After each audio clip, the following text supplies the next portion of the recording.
Jeg er 48 år, og jeg har kørt på cykel i skoven, på stier, lige så langt tilbage, som jeg overhovedet kan huske.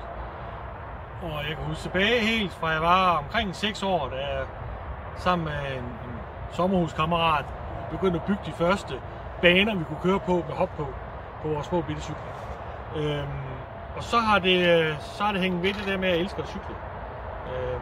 Og den første mountainbike-lignende cykel, jeg fik, var i 1982 med bagdæmper og 6 gear.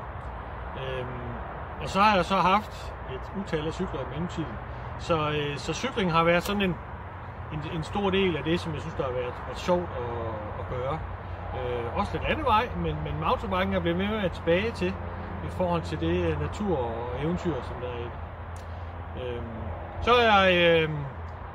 Så har jeg været i Faxe Cykelklub siden 90'erne, også med nogle perioder, hvor jeg har været væk, men har været der, og de senere år, der har jeg stået for børnehold.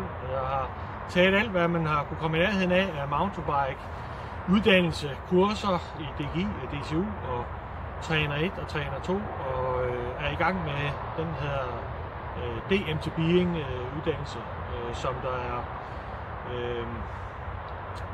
en vej til at tage det højeste niveau i forhold til international mountainbike uddannelse, mountainbike guide uddannelse.